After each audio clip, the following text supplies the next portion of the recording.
Wouldn't it be great if you could beat the system and reach new heights in your business, career, and life? Our guest is a go-to fixer for millionaires and billionaires, and will be sharing tips on how to break free from what holds most people back so you can break free from the herd and reach new heights. Warning, it requires you to tap into your animal instincts.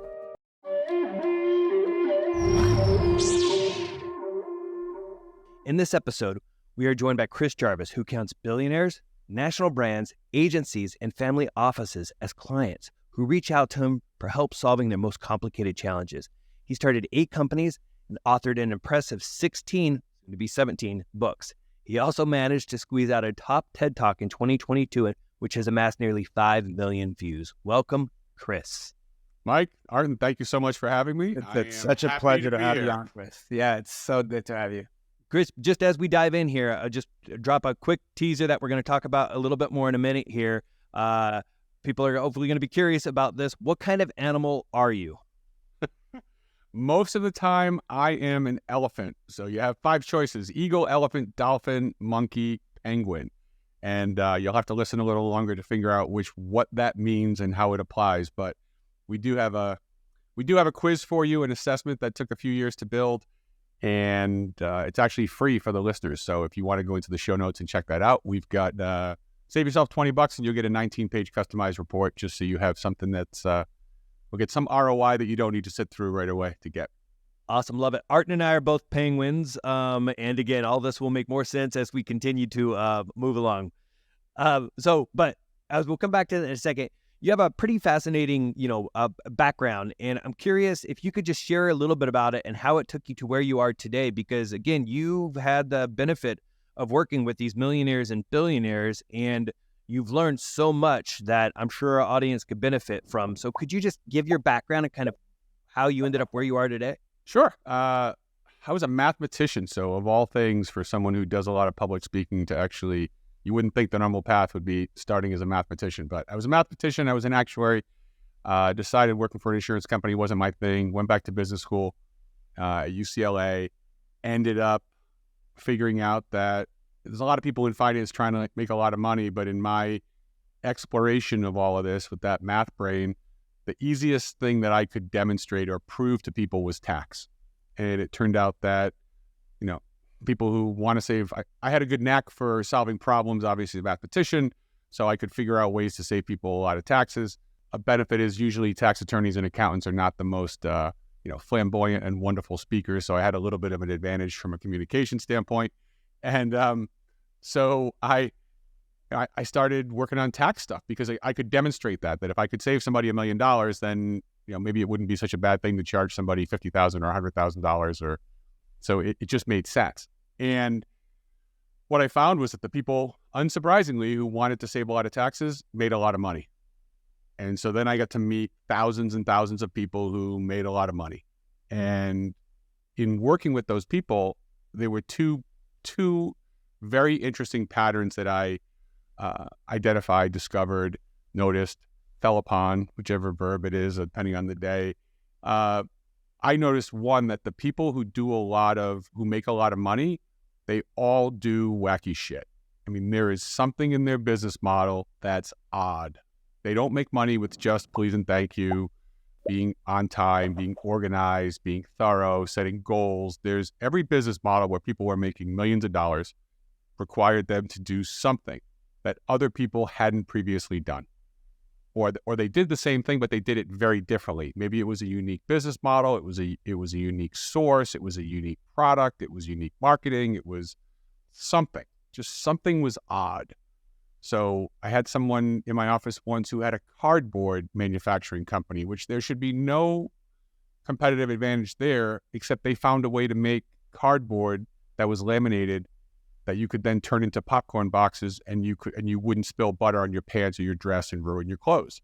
They sold them to every Cinemark movie chain in America. So you shouldn't make any money selling cardboard, but there's this factory in East Texas that's selling popcorn boxes and making millions and millions and millions of dollars a year. Like, just as an example, you could be selling ball bearings. I mean, believe it or not, it's all ball bearings. So people have odd business model. So I found that they did some wacky stuff. So the first thing I got was a 20-year masterclass in, wacky business, in unusual stuff, which led me into this whole giraffe thing, with the giraffe being different. And everybody thinks about the Be the Giraffe and the Giraffe University and all my giraffe branding as being, I want to rise above. I want to be higher than other people. I want to stand out. I want to reach higher levels of wealth or prosperity or celebrity or whatever it might be. But what's really key about the giraffe is that it gets to see things other animals don't. And so the real big pitch for everything, this podcast, the next book you read, the next post, anything that you're paying attention to is does it elevate your perspective? Does it give you a chance to look at things differently? And it turned out I had a gift for retaining some of the lessons I had with those other businesses. And when I would talk to somebody else, I would share something that would come from another industry. So, this idea is being used in food and beverage, or this is being used in import-export, or this is being used in private equity or banking or construction, shipping, whatever it is. So, there's a lot to just looking at trying to do something a little bit different. If you want to stand out, reach out, you have to elevate your perspective so you can see a different path. And that's that whole, I sign books, elevate your perspective, see a better path, be the giraffe. And that's about, you got to look at things differently, which is whether it's your life, your health, your relationships, your business, your money, it all starts from a change of perspective. Pretty incredible, because I would say that is, so many people maybe more like ostriches, head in the ground, and we don't really look enough, or we don't look enough at the various places of our lives. But when you also mention your story about what you were able to learn by observing and obviously helping protect some of that money of wealthiest people in America, it reminds me of, was it both Carnegie and Hill, when they were authoring their books, like, I think they had that chance to interview and engage with so many people, and it's pretty interesting to think, as I just think about those parallels and the things that you picked up. But you've gone an interesting route though with it, and I think you mentioned before, because when you decided to change, in essence change careers, because you took all the application of what you had. I say change careers, which is questionable, because multiple times, by the way. Yeah. Okay. Right. So then, what led you to finally say it's time for me to do something different? Like, what spearheaded that? Well, what spearheaded is, it's not what you do, it's what you get out of what you do. And if you're excited every day when you get up and you can't wait to get out of bed and get to whatever your career or vocation or thing is, and when you leave, you shut the door behind you and can't wait to get back, then you don't need me or you. Like, they don't need us to help them. But if you're overworked, overextended, overcooked, uninspired, unhealthy, the overs and the uns, if you're any of that stuff, then if you're not getting out of it what you're doing, you only have a few choices. One is, do it with different people, do it differently, or do something differently. And so the first thing is, what are you getting out of your life? And that's why we created the Wild Factor, which people can take the Wild Factor and look at their life, career or purpose, finances, health, relationships, fun, and see what's missing. And so at least give yourself some context for making the decision is, well, what am I not getting out of my life? What is it? For me, I can say even early on, I was 23 years old, 24 years old. I was engaged to my high school college girlfriend. And I remember sitting back and going, is this really what I want? I'm on track to become an executive at an insurance company. I was 23 years old, making $50,000 a year, which was a lot back in the 1700s, given I'm so old. And, it was, is this what I want, or is there more world to see? Is there something else I can do? And I can remember my dad giving me the advice of, you can always come back. You don't have to live in Rhode Island, which is where I grew up. You don't have to live in Rhode Island. You don't have to work for this industry. You don't have to marry this person. Like, go live your life, and you can always come back. That person may not be here, but you can always move back to the state. You don't need papers to get back in, despite the provincial nature of the place. So it's, so I went to California, and, and I was out there for 11 years. And then I left there for Texas. And, I've been here 18 years now. Crazy. So it's, some of that is just, what are you getting out of it? And if you're just not happy, or just not excited, not enthused with what you're doing, then it's probably time to move on. And I've had that happen 3-4 times. So before I went to business school, and then I started my first company, which iterated many, many times, and then it got really successful and we were tired of it. So we built a second model, and then went to a third model with a different partner. And then I got kicked out of a company I started. Anne got divorced at the same time, and like, that was horrible. And, had all the terrible thoughts of the company. I don't have my family. I don't have my company. I remember living in a friend's house, sleeping on the couch and looking out the window, thinking I should jump, and thinking, I won't even pull this off. I'll probably just get hurt. Like, this is terrible, And what would you say is the best way for somebody to actually achieve that? Forget the financial aspect of it. What, to actually jump? Like, don't do that. That's not good. Just actually wake up excited for the work they're going to be doing that day, even if it is like very little money. Because one of the biggest problems right now is a lot of people are in jobs or things that they just don't like to do, but they just don't know how to get out of it. How does somebody find that just energy? So there's a couple pieces to that question. Some of it is expectation. So when I'm teaching entrepreneurship, or I'm lecturing at a college, or I'm lecturing to some large group of people where there's a disproportionate amount of younger folks in there, people younger than I am, and I don't have a problem with the younger generation wanting to become billionaires. I don't have any issue. I think it's great. You should have big dreams. What I have a problem with is the unrealistic expectation of what it takes. So I'd say, if you want to be a billionaire, that's great. You have to figure out how to generate $10 to $20 billion of value or savings for other people, and then they will give you one of it. You're not going to get it from likes and views and all this other stuff that's completely useless, mind you. From somebody who has a TED Talk and has a big following, and I'm telling you, it's a complete waste. I shouldn't say complete. Most of the time is a waste. The idea is how do you create value? So you can have the money, but you're going to receive money because you have value. So there was a time when I was afraid to charge clients $2,500, and now I don't hesitate to charge clients $250,000, like, to start working with me. Like, but if I'm going to do that, I better be generating $2.5 million of savings or value in a very short amount of time, or I'm going to get fired. So, but that's just a matter of where do you get? So some of this has to do with value, and do you have a realistic expectation? Along with that, Gary Vee, who's way more popular on social media than any of us are, I like that he's constantly pushing people in their 20s to say, this is about learning. So we created a matrix of time and money where you can be low and high in each. So when you're low in money and high in time, so you have a lot of time, no money, you're in the learner stage. You should be learning and meeting people and going out and trying new jobs and living in new states or countries, new cities.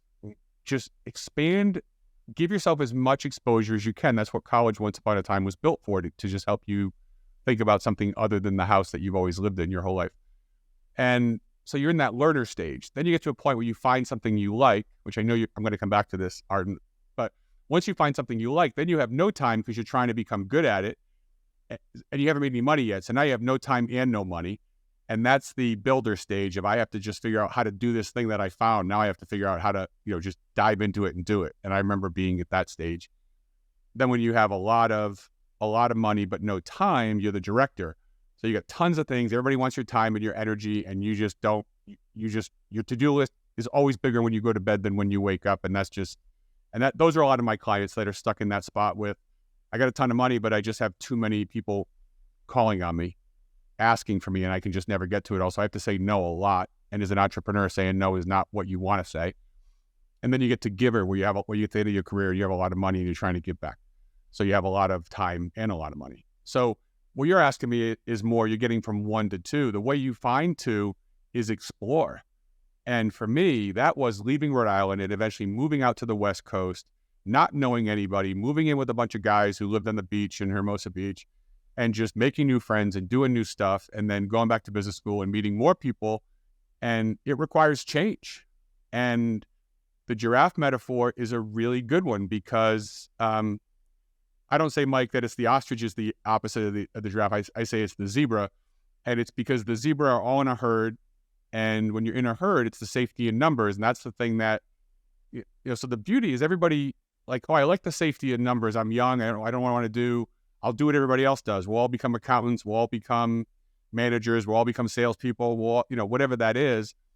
But the problem is everybody wants to be an outlier financially, right? They all want to be Elon Musk or Jeff Bezos. But they follow the herd. So they all want to be an outlier. Most people would like to be an outlier financially, but they're afraid of becoming an outcast socially. I want to be an outlier, but I don't want to be an outcast. And I'm telling you, what I learned from my 100 clients that I interviewed for my last 2 books was every single one of them, when I asked, what was your best idea? Do you remember it? And they all looked at me like I was crazy. How do I not remember my best idea? You must be an idiot. How many more stupid questions do you have? I'm sure that was going through their head, because they all said, of course I remember my great idea. It's like, great. Do you remember the people you told first? And they all remembered that too. And the answer was, when I said, what did they tell you? And every single person told them the same thing. You're crazy. You're nuts. You're effing nuts. You're out of your mind. I mean, everybody thought their best idea was terrible. Spouses, friends, parents, kids, you name it, they said it was terrible. And that's not because people are trying to hold you back. It's because people don't want you to get hurt. Right? When you leave the house, what's your mother say? Be careful.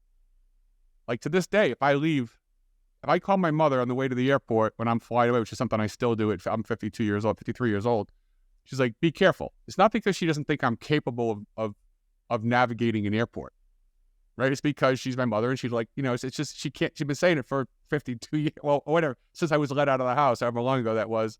I mean, I've got 2 million flight miles. I've been to 40 countries. Like, I can travel. I'm okay. Like, but it's not because she doesn't think I'm capable. It's because she just doesn't want she would like me not to get hurt, which I completely understand. So I had this conversation with somebody this morning. When you ask somebody for advice on something that's going to be a risk, you're going to stick your neck out, literally like the giraffe. If you ask me what I think and you do it, somebody else had given you this great idea. It's all upside for you. It's no upside for me. The downside is it doesn't work, and then you're bummed out, and you're hurt, and I might feel badly that you got hurt. So this whole, what do you have to gain? What do you have to lose? Most people, when you're taking risks, they have nothing to gain from it and everything to lose from it, from you sharing it. So, that giraffe, so I'm on this monologue, every mammal has 7 vertebrae in its neck. Most mammals evolved to protect themselves. If you're not a predator, you're prey, meaning you're the one being eaten. Plant eaters, as they had in, I guess, Jurassic Park, right? The Plantosaurus. So if you're a Plantosaurus, you've developed ways to protect yourself, which to protect your neck, which is your most vulnerable area. Some animals like porcupines have quills. Other animals may develop a shell or some type of hard casing. Some learn how to climb trees. Some learn how to burrow underground. Some get in packs or herds where they have large groups of people so that there's safety in numbers. The giraffe evolved to have its neck be longer, which is really odd. So it became more vulnerable, but as a result of being more vulnerable, it can see things. It eats tree leaves, not grass. It can see things while it's eating versus literally being buried in the weeds, eating all day. So it's constantly surveying, constantly looking, and as a result, it stumbles across more paths. And the giraffe is not a migratory animal. It doesn't follow the same 1,200-mile migration that the wildebeest and the zebra do, for example, in Central and East Africa. So that's, that whole idea of not having to follow the herd, not getting what everybody else gets. If you want more than what the people around you want, this is an important one. If you want more out of life than the people around you want, you need to leave. Like, they're not your people, because you're not going to change them. Try and change the belief system of all the people around you. If they're all thinking that they're satisfied with their life being whatever it is, if you're working at a place, Artin, and everybody there is happy with something you're miserable with, then that's not your place, right? I mean, it's just you got to find. Now, you may not. I'm not saying quit your job and go walk the earth trying to find people like you, but I'm saying start hanging out with people who appreciate the things that you want, who want the things you want. Create that. The community will give you immunity from that lower vibration. That's but you got to be surrounded by people who are thinking differently who would support you a little bit. So with some of what you just said, though, it's interesting because, again, it does all tie back to those animal instincts that are in many ways holding us back from becoming what we can be, and unbeknownst to people in their moment, often leading to that unhappiness and frustration because you pursue the safety, the survival instinct, the herd that you've grown up with or whatever it is, or that you're surrounded by, and you don't therefore pursue the thing that's actually maybe going to give you that greater sense of progress or the greater sense of accomplishment or whatever you want to call it. So that it is just so interesting, again, whether you call it fear, animal instinct, survival instinct, ultimately it seems so much of it is rooted in that. Would you agree, disagree, or no? Listen, not just me. First of all, I did the podcast Surviving Ain't Thriving, Be the Giraffe. 4.5 million people have watched it. I mean, inside joke with my friends is, oh, you're the guy with the little steeple hands, and you're very scripted, and you're in this mode of TED is a very you're not going to TED for for comedy and stage presence so much. So, but the takeaway, obviously, 4.5 million people or whatever the number is, have 5 million people have watched this. It's because people feel that they're worrying about surviving. They're not worrying about thriving. My kid's biggest fear, we had a conversation about something, and it was some sensitive topic. I can't remember if it was race or gender identity, or it was something that was coming up. And I like to engage in conversations and ask questions like, hey, why do you feel that way? Explain that, or take the other side in a debate just to help them firm up their beliefs and understand what this is. And sometimes kids take that, especially teenagers, take that as, oh, you're taking this side. It's like, no, I'm not. I'm asking questions. I'm not, just because I'm not agreeing with you doesn't mean, because I'm asking questions about your position doesn't mean that I think the opposite. And so their take is, please don't say that in one of your interviews. You'll get canceled. And so will we, because I have a little bit of a following. So I said, but that's their fear, is this whole canceling thing, which is you're going to be canceled for something you said, would just take it in context or out of context. So that demonstrates this. And it's not just that. It's there's a lot of people, Mike, who are stuck in the position, and I was there at one point, though not for very long, luckily.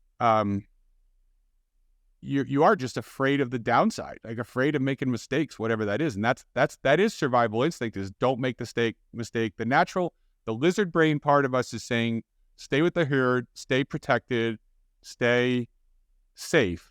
I mean, basically that's the core part of us as living beings, as animals, is that, except when the procreation kicks in, right? The needs, like that, you get 3 guys who are all laughing because we were all teenage boys once, and even beyond teenage years. But that's we've all done stupid things around procreation, but that's a drive that we can't fight either, because that's a drive to perpetuate the species. So and still ties back to survival to a degree. It's survival of the species. Yeah, survival of the species. So if survival of the species is about that, then survival of yourself is about the herd, and then you get to the individual stuff. And that's the unique thing about human beings versus other animals, is that whether you want to call it spirit or soul or God or universe or whatever that is, the fact that we can think and feel, and other animals feel, but we go to a different level with this, is it's the conflict between what is your uniqueness, the thing that makes you special, which is completely contradictory to the group. And that's conflict. And that might be you and your parents and political beliefs. It might be you and the people at work with how you want to work and how many hours. It's a whole, that conflict is going to happen all the time. So yeah, that's the surviving and thriving. It's very natural, but it's something that you have to learn how to, if you don't learn how to deal with that, you will have an extremely stressful or unfulfilling or miserable life. And then that's kind of how leaders and followers are kind of born too, because you get the 2 separate sides where the herd is always following the leaders, or the one that take charge. It reminds me of this video, and I think it's an old video, you guys might have seen it, where it's like a hillside and there's music playing, but nobody's dancing. And so one guy takes the lead. It's from a TED Talk. Dancing silly. Is it from a TED Talk? I don't know. and then everybody else starts following, which is exactly what you described, Chris. Well, and I think and the other thing is you don't have to be taking chances in every area of your life. That's the same way I mentioned earlier in business, that you make cardboard. It's still cardboard, right? But the fact that you laminate it in a way that then allows it to serve a different purpose, which allows you to differentiate yourself from the other million people doing cardboard, maybe not a million, but large number of people, then sometimes it's the product, sometimes it's the client, sometimes it's I went and toured Golden State Foods that nobody will know anything about that, except Golden State Foods is one of 3 manufacturers in the world that does 50% of McDonald's worldwide food production. Wow. So they do everything, right? They did everything but grow eggs at the time when I toured it, because my mother worked for the owner in a separate business. And so when she was out, they gave us a VIP tour. It was amazing. Now, I did say 3 and 50%, and I'm a math guy. They actually do make food to a 50% spoilage. So that way, if something ever happened in one of those facilities, whether they had some shipping problem or they had some food poisoning or God knows what it is, they still wouldn't miss a beat, and you could still get your fillet of fish on a Friday at, whatever.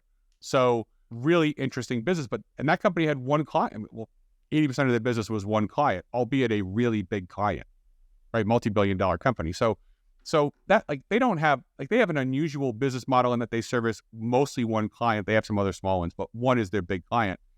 And people would say, well, you don't want that because there's no diversification. Yeah, but it's kind of the biggest food person in the world, so I'm kind of good with that. It'd be like, I only sell to Walmart, but if they sell $1 billion of your dollars of your stuff, then maybe that isn't so bad. It would be so hard for McDonald's to pivot in a day to anybody else too. They couldn't. Because there's nobody else. Because who else? Because there's nobody who's doing that volume, right? Because so you're in this bed together. Probably, or who's willing to probably do the 50% spoilage too, because their whole company. Yeah, no, exactly. It gives them a little bit of a moat. Yes, it does. So right, but they're not coming up with crazy HR policies and crazy. They're not doing everything weird. They're just doing something weird. But back to that, the wild factor is an example. Figuring out what it is about you, whether it's personality tests too. What is it that drives you? What is it that makes you happy? What is it? Until you go check those things out, you just won't know. Bill Perkins was talking about Die with Zero, and he was talking about being a commodities trader on Wall Street, up on the exchange actually. And they were making money and they're moving up and they're doing all this great work. And he had a friend go, yeah, I'm going to go travel and backpack around the world for a year. It's like, you can't do that. You're going to miss out on all this stuff. And he said, when he came back a year later, I was making a little more money and I was further up the chain. But then you fast forward a couple more years after that, and we're both making really good money, but I don't have the year experience of having backpacked around the world. And so, he's talking about live your life and do the things you have. Don't live for tomorrow. You should live for today. And there's some value to that, to try and enjoy your life, embrace. I'm not saying don't work. I have 3 teenagers. I can't say that, but my oldest is 21 now. So, but I've got 2 in college, 1 in high school. I don't want to say don't work, but but whether you start working at 22 or 23 or 25 really doesn't matter. But so explore things, try new things, see things, meet people. I think, Art, and you asked me the question too, how do you know? A friend of mine, a friend and a mentor gave me the advice that was really valuable. And he said, seek the praise only of the praiseworthy. Seek the praise only of the praiseworthy. So the people you want to impress are people you're impressed by. There's no value in impressing people who aren't impressive. Just isn't. Yeah, that's deep.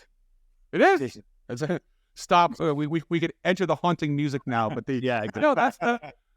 people spend so much time trying to get wins, likes, views, follows, whatever it is. And at the end of the day, it's even social media.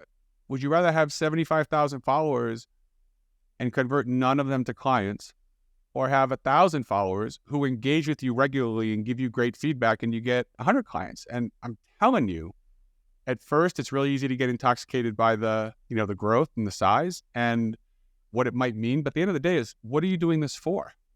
What is it exactly that you want from this? So again, that's why the wow factor just creates some context, and use that or use something else, but figure out what it is you want in your life, and then start getting out there to talk to other people about or just experience other people and other things so you can figure out what you think you might like, and then go try it without fear of rejection. And I'd also say, I was talking to a friend, I just went on this retreat, we were talking off air, I was the student, not the teacher for 3 days. And I came back with so much energy and conviction, realizing that I was going to kill off a whole bunch of projects that I've been working on because they're just not fitting what I really want to do and what makes me happy and what excites me and what's going to make life easier. So I only need 30 clients a year. It's a way different business model than if I need 300 or I need 3,000 or if I only need 30, I can make phone calls and get 30. Like I don't even need a VA to do that, right? Like I can just people I know whom I've made a lot of money or saved a lot of money for and say, who do you think needs to meet me? And I could probably make 30 phone calls and find my next 30 clients. Except, you know what I mean? But the point is, I don't need validation from somebody else to tell me it's a good idea, because this is an idea for you. So, that's a problem too. People go, I'm thinking about moving to California. I'm thinking about moving to Alaska. I'm thinking about moving to Idaho. I'm thinking about, Mike, when you tell people, hey, I'm moving, cold up there. Yeah, exactly. Plenty of things. But right now it's like, then I get to look out the window. I'm like, there's nothing more beautiful than the snow out on the trees. And it's so eye of the beholder sort of thing. But yeah, there was plenty of things. And trust me, I do miss the diversity of LA. There is that. But sure, of course. But at the same time, it's like funny how sometimes those things can be turned into what feels like shame, because you're like, yeah, but I love the trees and I love the stuff. And it's like, yeah, anyway. Right, but you make the best of whatever you try it, and the thing is, you can always come back. This isn't fleeing Cuba, yeah, and and seeking asylum. Like, this is not, and leaving. It's not that. Right, and it's still my roots. It's still kind of like there's not, yeah, but it is so funny how it sometimes does it. And I think today, and that's why when you mentioned, look, you've been in Texas for as long as you have, but the idea of people fleeing California for Texas and this sort of thing too, it's like, yeah, there's a narrative that goes around it sometimes.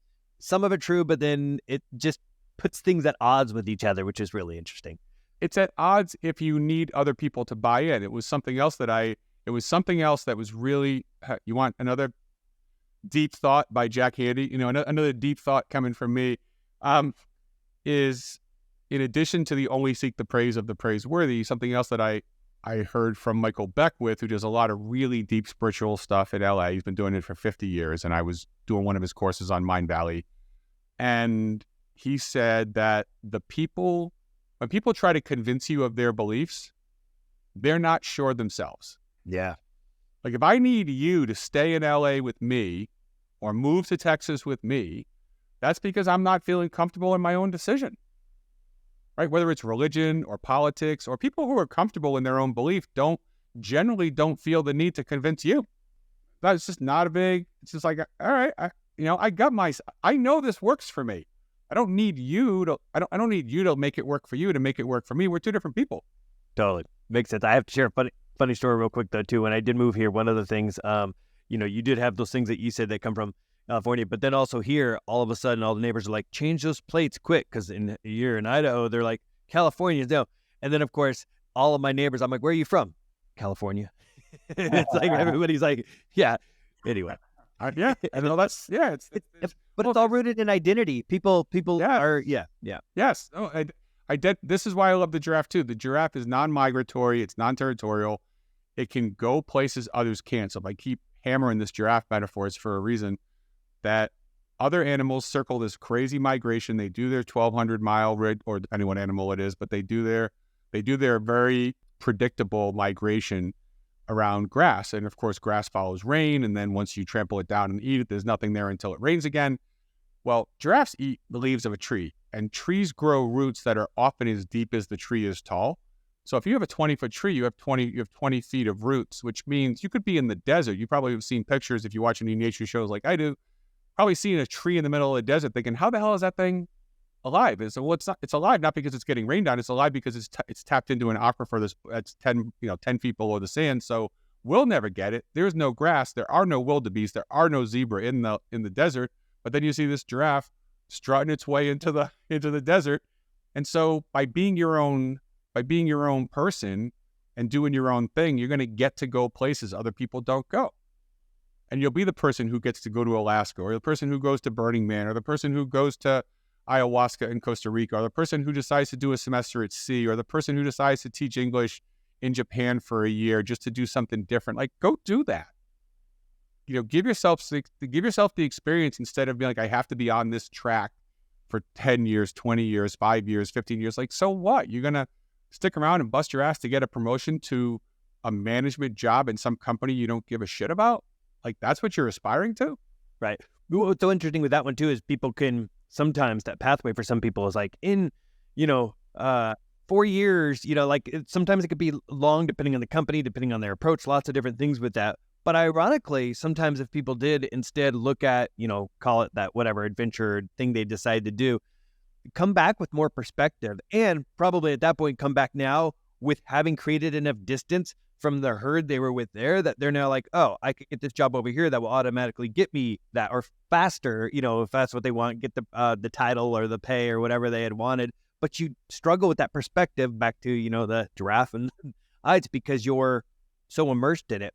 But I want to dive in, by the way, obviously here, and we'll talk about this more in a minute too. You seem like through this, you've become a foremost expert on giraffes. So I should probably start seeing you with your own National Geographic show on giraffes. But you've mentioned a couple of things, though, that are about how people can look at,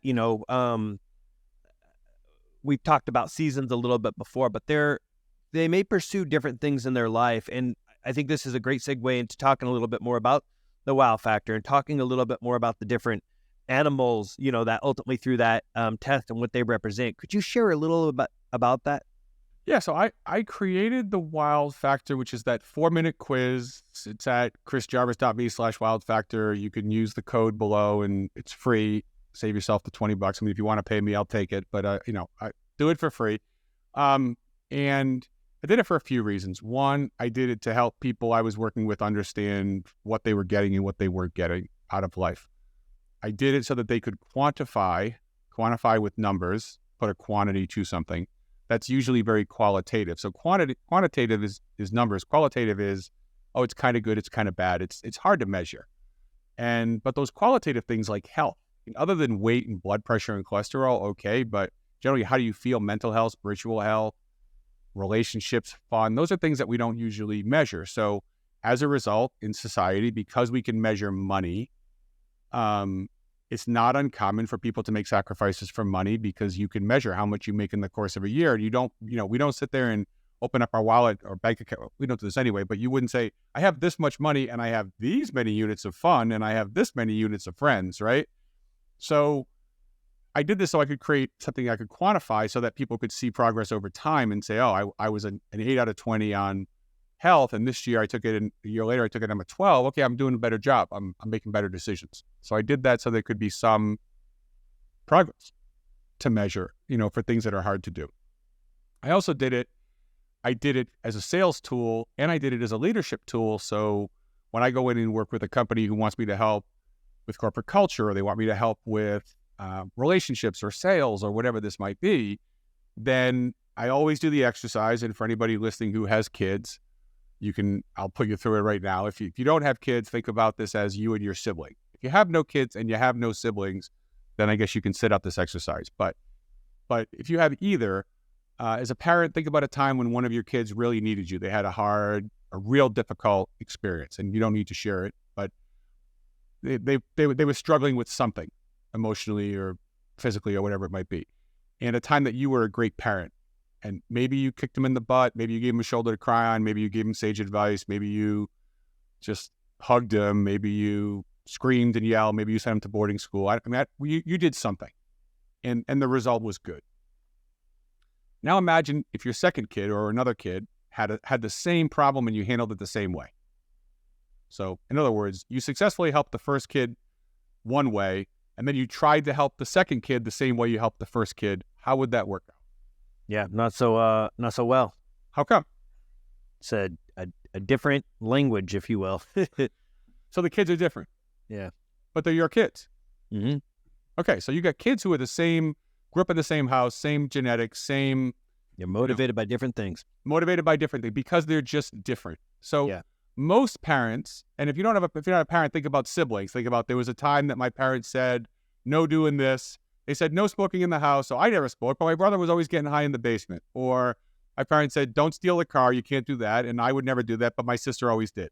Like, whatever, whichever thing it was, it was the same set of rules, but people handle them differently. So the unusual thing is that at home, people understand that they have to treat their kids differently because they're different. But then we get to work and we have one employee handbook, one motivation incentive program, one newsletter, one website, one sales process, and we wonder why it doesn't work. Art and I, what you're saying now is absolutely how we try to approach, leadership, but it's the huge gap we're seeing, exactly what you described. It's like a lot of people don't. And I remember I had a conversation with someone at one point where I was referring to the idea of, they're like, well, how do you support your team member? What if I have a team member who wants to be a clown? I'm like, great. Does that mean they need Fridays off earlier now because they do parties? Like, how do you still get to know the person? What motivates them? And then when you can tie the things to that, then they're happier. They're usually more productive. And yeah, how do you look at that? So it makes complete sense what you're saying. But I think there's different personality tests and things out there. What makes, this, obviously for me, this is unique with animals. I'm an INTJ when Myers Briggs. I've done DISC, all these other assessments, because some of those we'll go through. But I love the simplicity of yours. And maybe being a father now, I also love that it does speak to, when I think about it with my kids, since they're all animal lovers. Well, it's a few things. One is it's quick. It's 4 minutes. Okay, fine. The second thing about this, that I think is the biggest thing about the wild factor, is it is not a preference-based test. This isn't, would you rather do this or do that? It is a behavior-based test. Do you find yourself doing this more than that? Do you find yourself doing this? So I don't want to give too much away, because the more I tell, that it's still going to be a really hard test for you to fake your way through to get a certain result. But it's about behaviors. It's not about preferences. So you could say you love the outdoors, but that doesn't mean anything. If you're an air traffic controller, you're going to be sitting in a tower at an airport, like surrounded by concrete. That's your job, right? The owls and eagles don't need any help landing. It's figured out. So I don't want to get into like whether you want to work in teams or you want to work alone or you want to have autonomy. This is all, tell me what you're giving up, what you're sacrificing. And once you take this, it's going to help you understand how you make decisions, what your natural tendencies are. And when you get the 19-page report, it's going to say, congratulations, you guys both said you're penguins. So the first thing it's going to say is, how do you take your natural tendency to be a penguin, which means that you're putting relationships first.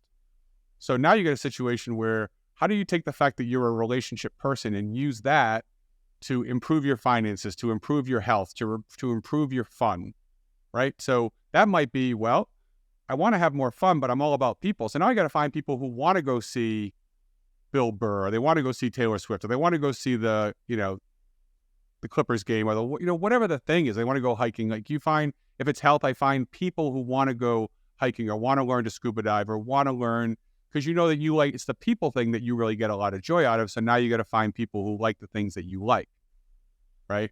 So there's 3 parts of this after you get the initial info. One is, how do you leverage your strength to improve other areas of your life? The second is how to be careful not, for you, it's the leopard seal, right? How do you not get eaten, like not be taken advantage of because you're such a people person? Because the natural tendency, the biggest fear of any penguin is the codependency thing of, I want to make other people happy, so much so, but I may give up a little too much of myself. So let me just be careful how to do that. So it gives you some warning signs on things to be careful of, just because that's your natural tendency, is to do what makes other people happy. And then for the 2 of you, I didn't ask you what your low scores were, but the third part of the 19-page report is, whatever your low score is, find it, whatever this thing is, here's a bunch of tips for you to, because that's the first thing that you sacrifice, is the low score. How are some tips so you stop sacrificing that so much? So, it is just different. I believe if people took it, if it's 4 minutes and you feel like it was wasted, plus the 10 or 15 minutes you might review your quiz, sorry, but I've seen such good results from it, using it in a corporate setting that creates curiosity. That's the second layer of this, is sharing your results with other people. And I've used it in corporate retreats. I even have one of the 3 largest companies in the world looking at using this worldwide. as a tool to teach DEI, which it's a little odd for a 6'3" heterosexual white male from America to be talking about DEI.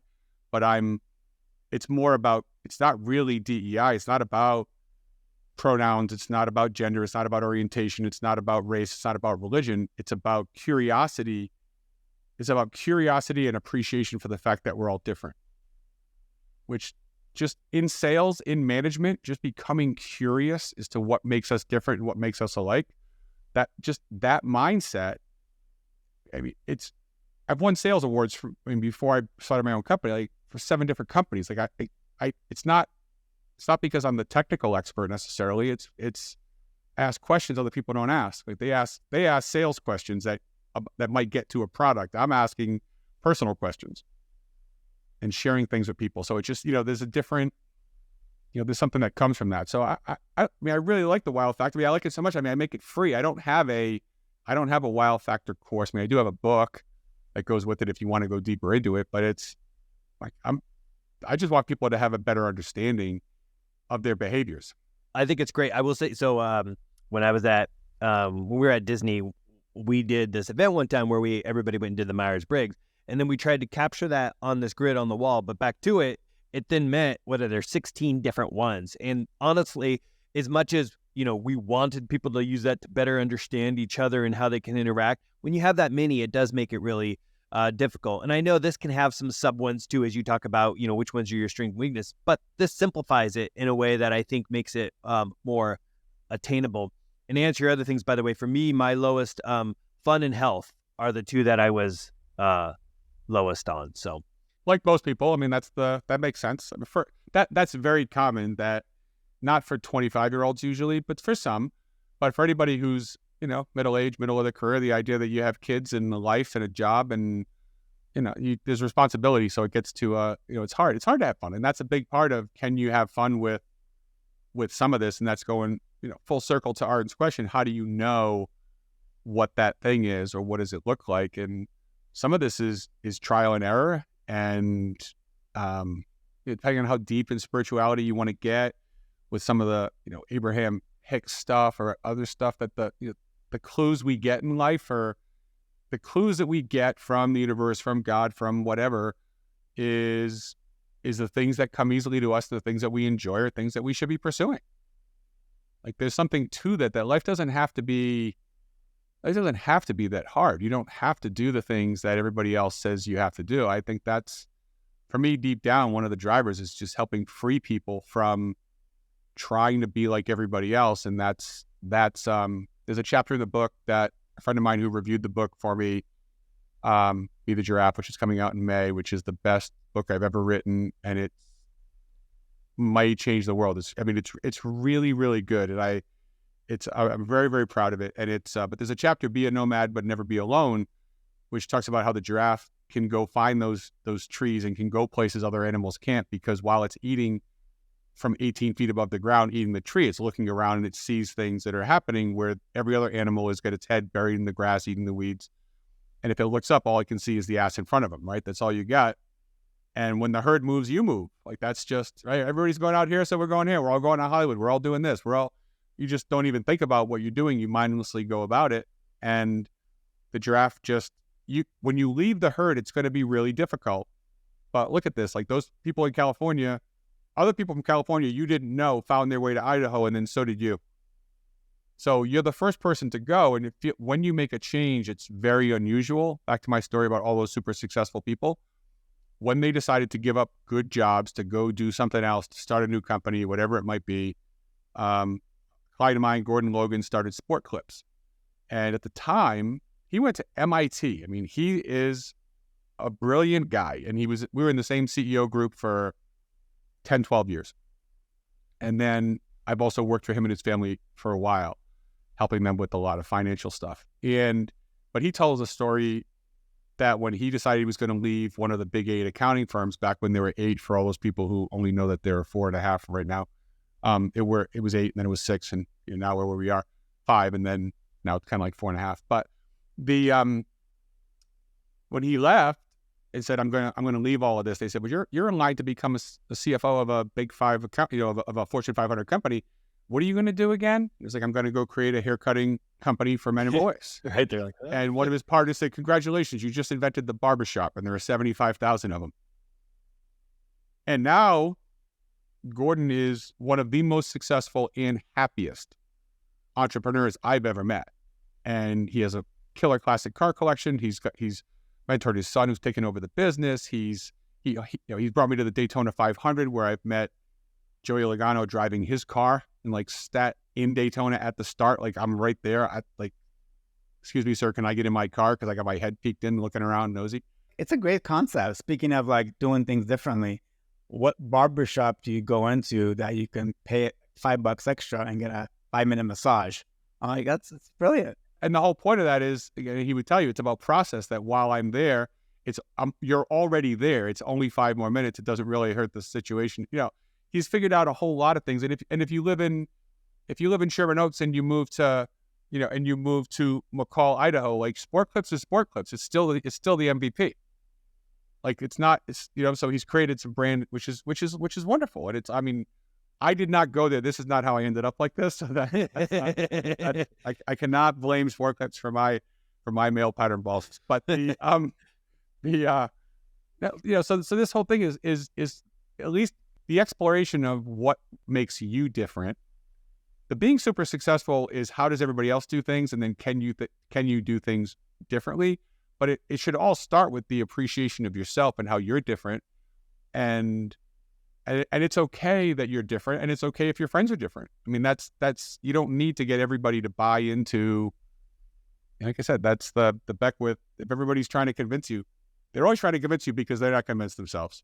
Yeah, in a way, that concept of exploration, if you're not super successful where you can just quit and start something new, the side hustle concept, really helps exploring things. And I've found a lot of personal just gratification and skill learning through side hustles that in earlier days of my career, I just didn't have access to those type of stuff. So I found them myself. It was very fulfilling. And I think it's a really good way for people to flex those muscles that they can't in a job.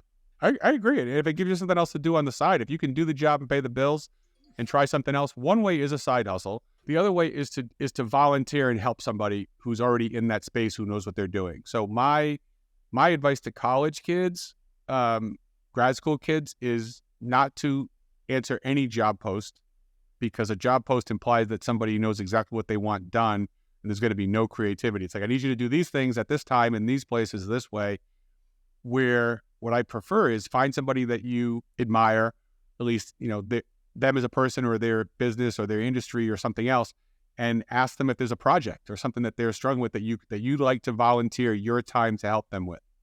And if I can give you something of value and you decide you want to pay me after, I'm happy to take it, but I'm offering it to you for nothing. And then go impress somebody and go do the project, which doesn't cost you anything but time. And then if that person says, oh, wow, that's really great. Now, to find somebody like that, maybe you go through your own career management center or development center at some university or school that you went to, perhaps. Ask them, because they'll know people in industries, and say, I'm going to go offer my time for free to this person and see if I can help them. And I mean, somebody who does that for me, it's how I hired my marketing director. He was 23 years old at the time. He saw me speak. I made that comment and he said, can you send me your book? I'm going to put it on my podcast and I'm going to do a promo on it and try and help you sell some books. I was like, cool. And so because he was young, I sent him the book, and then I sent him, and then he said, that's all I want. And I said, all right. And then I sent him back $100 and said, go out to dinner or do whatever on me. Like, I know you said you do it for free, but I want to reward you just for taking and then next thing you know, he's been my social media marketing guy for the last 3.5 years. But that came from him just listening and actually offering right afterwards. So offer something. I mean, people who are running businesses are so busy, back to that earlier thing about people with a lot of money and no time. They just want somebody to show the initiative of, I have an idea, or I think you might need this, or could I do that? You can ask, or you can offer something specific you think they might need, and then prove that you're good. That's way better than a job interview. You showed the initiation, you contacted me, you got in touch with me somehow, and don't just send an email. I mean, email's fine, but I have 18,757 unread emails. If you want something to get opened, send it FedEx. Like, put it in a box, even if it's a letter. Like, put something in a box FedEx for $19. I've never not opened a FedEx. Yeah, well, I think that's a great point. And I think, again, tying it back to your giraffe, it's like they're standing out. And going back to the person who reaches out too, they're sticking their neck out. But I do believe, like for me, if we got into school, college, all those other things, like I actually think so much of that is changing. And I don't think the value, like people before talking about following the herd, is okay, you got to figure out what it is. You got to go to college around this thing. You got to do this later. It's like, gosh, I think right now you find that right mentor, and you be willing to apply yourself to learn the skills. And like, I mean, maybe some of this too. Art and I, we both came out of film school, and literally we came out of film school. And as soon as we did, I mean, look at it in the name, film school. As soon as we came out, we were moving from film to digital. And we were literally the last class to cut on film.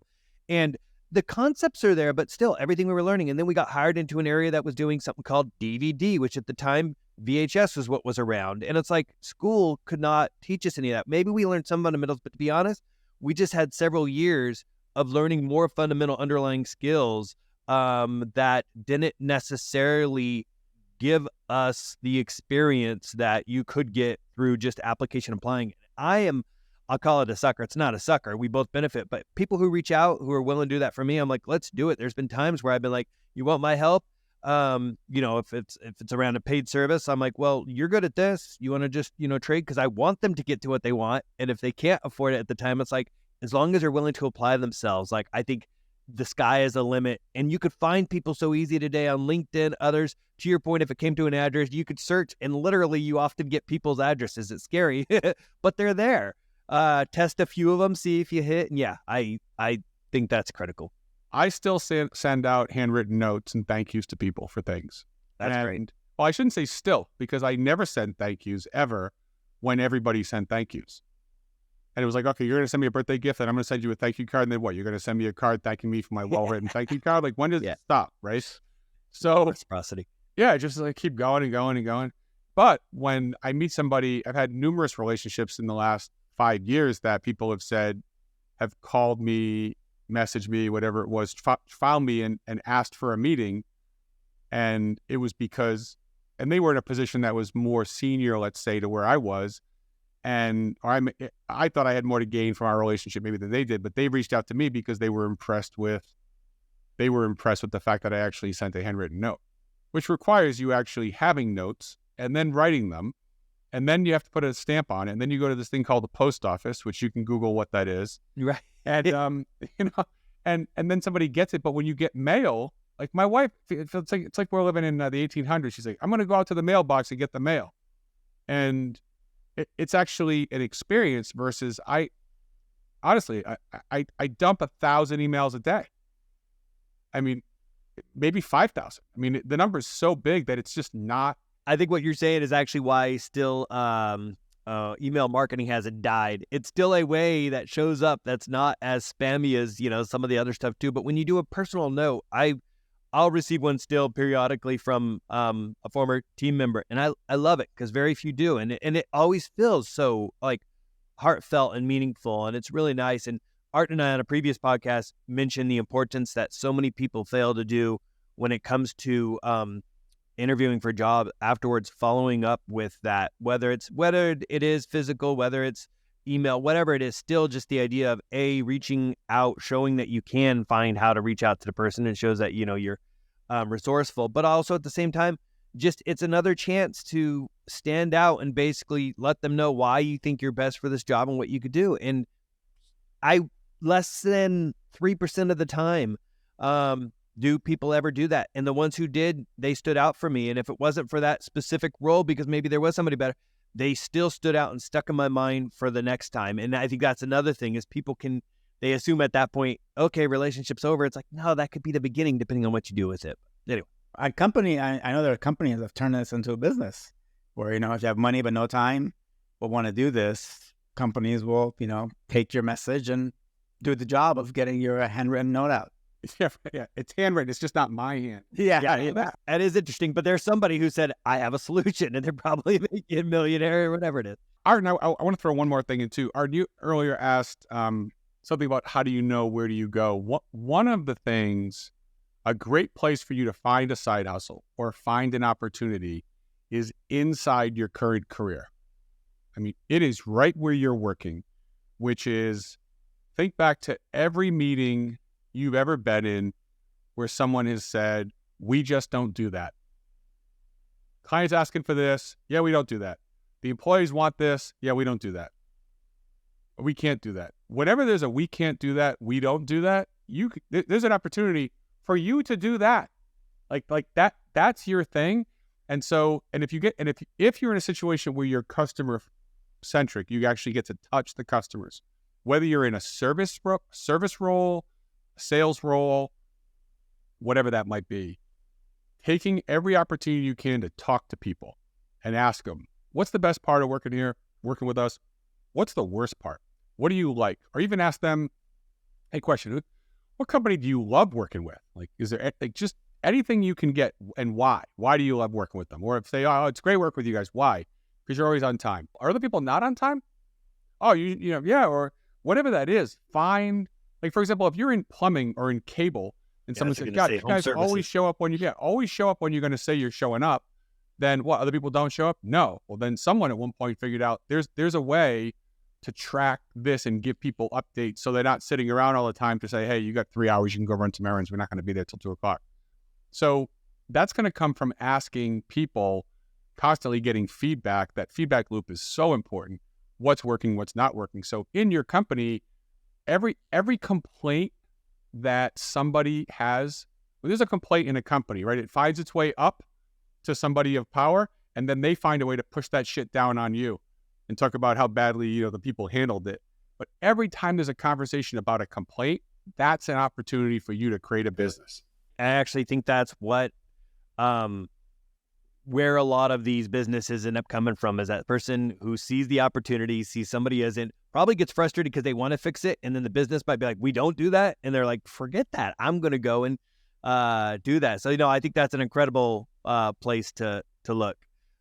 As we look at the time, Chris, I think as we do wrap up, although I think as we think about your next book, and especially just to be schooled on giraffes in general, because as you said some things, I'm like, I want to ask. I'm sure he'll know about, you know, a couple of questions, because as you mentioned their necks, I'm like, they battle with their necks. When you mentioned the leaves, I'm like, can they get water from that? What do they do? But I'll save all those maybe for the future, because I know you've managed to tie those in with your new book to also what some of these things mean for how, you know, we can stand out and achieve that success that we want to in life. But for now, how can people find you? And then tease when that book is coming out again, just so everybody is aware. ChrisJarvis.me is the website, and there's a lot of resources and other things there. Chris Ray Jarvis, which I created as a joke, is now my Instagram, ChrisRayJarvis. Chris Ray Jarvis is my Instagram handle. Then on Amazon, the book, if you're talking about business, the book that probably makes the most sense is something called 6 Secrets to Leveraging Success. That's a book that's basically about people who are stuck. And it's a clever way to say what got you here won't get you there. And how do you take, you know, the things that, based on the premise that what drove you to become as successful as you are, ironically, is the thing that's holding you back from getting somewhere else. So let's say you had a tough childhood and you realize, I got to do this. If you want something done right, you got to do it yourself mentality. You may have heard from parent or grandparent that if you did that, you always took responsibility, which made you great. And it's the reason why you can't have more than one restaurant, because you need to do everything, and you got to, you know, you're not going to be able to build a chain if you can't delegate. So that's the 6 Secrets to Leveraging Success book, which is probably of the ones that are out, it's probably most useful. I'd say doing the Wild Factor, you know, again, chrisjarvis.me/wild factor. The link's below with the code to make it free. And then Be the Giraffe is the book that's going to be out in May of 24. Yeah, it's the best thing ever written, and it's I think it's going to sell 1 million copies. So it's exciting. Yeah, it's really fun. I'm curious, for that book, would you say that it is still optimal for adults, or do you think it's something, say, a teenager could read? I'm thinking about my kids who love animals, but I don't know if that concept is quite there for them yet. So what do you think? There is a children's book that's coming out with a similar title, but that's coming a little later. I was hoping you'd say that. Okay. Yeah. I think the right place for this is Be the Giraffe is probably people in their 20s, up to, I don't know, I don't want to age discriminate, but it's anybody who's looking to get more out of life and business. So if you're working, it can be a purely transformational book that helps people get to a new stage in life, but it does have business elements too. So I did that because most entrepreneurs, I found one of the discoveries I made in working with all these business owners is there is no separation of your money, your business, and your life. That you're too tied into your business. So there is no, oh, it's 501, it's 601, it's 801. I'm not thinking about it. And most of their wealth is tied up in their business. So it's not separate. It's not like it's a paycheck and you leave work and then you take your money home and do with it what you want. So it's been really, I think my success in working with people has been started with a lot with curiosity, but it's come from really accepting and appreciating that there's a psychology component, a business component, and a financial component, and there's a lot of overlap in there too. That understanding all those things are interconnected. And, like everything in life, it's dependent on how woo-woo you want to get on how connected we all are and everything else. I can go real deep with that, but I can also, rein it in a little bit. But there's just a lot of connection to stuff. And the sooner you appreciate that, it's a very odd, unusual bit of, you talk about other personality tests. I did the Strength Finder, and strategic has always been my number one. But a big shift is that my number two is individualization, which is an appreciation for the uniqueness of all of us, which is no surprise since I'm in the giraffe world here. But my number three is connectedness, which says how everything is connected. So we're all different, but we're all connected. So I did not find a way to hack that, but I couldn't ask for a better 1, 2, 3 than strategic, the visionary, who appreciates all of our individuality, but also can really appreciate and feel that we're all connected. I mean, somebody asked me how I felt about my new results. I was like, yeah, I'm super, I couldn't be any, I couldn't be any happier that's a good, I didn't make it that, but it's pretty cool. So it just says that I'm in a good place because I spent a lot of time already in places that weren't good, where I wasn't happy, and making changes. I will, kind of as a parting thought for a lot of people, if they're still here, I went through a lot of crap. And when my marketing director that I mentioned earlier asked me, I think at the time he was 25 or 6 and I was 51 or 52, asked me, what advice would you give yourself at my age? If you could go back in time, what would you do differently? And I've been kicked out of 2 businesses. I sold one for millions of dollars and then had to spend 5 years in federal court trying to get my money back. I've had a divorce. I've had, parent die, younger sibling die. I mean, I've had some interesting things happen that I wasn't too happy about. And we all have stuff. So it's not like there's no huge tale of woe, but I've been through some shit. And I said, what's interesting is that I can see from every bad thing that happened, it taught me a lesson that I was later able to use. So I don't know that I wouldn't do, I don't know what I would undo knowing it's always going to be awful. Like I had a horrible divorce with my ex-wife, but my daughter came out of it. So that's a real tricky one, that it was one of the hardest things I ever went through, but it gave me the greatest gift I've ever had. So that becomes, you get to that place of, okay, stuff is hard. And I only say that, again, not to, the reason I share that with people is there will be some changes and there will be some discomfort, but the chapter of the book that's really important to Be the Giraffe is you will survive the drop. And I'll leave you with this giraffism. A giraffe has a 15-month gestation period. So where humans have 10 months in utero, it's 15 for the giraffe. So 15 months all curled up in a ball. You're inside mom, you're warm and everything else. Labor is 30 minutes and mom does not sit down for labor.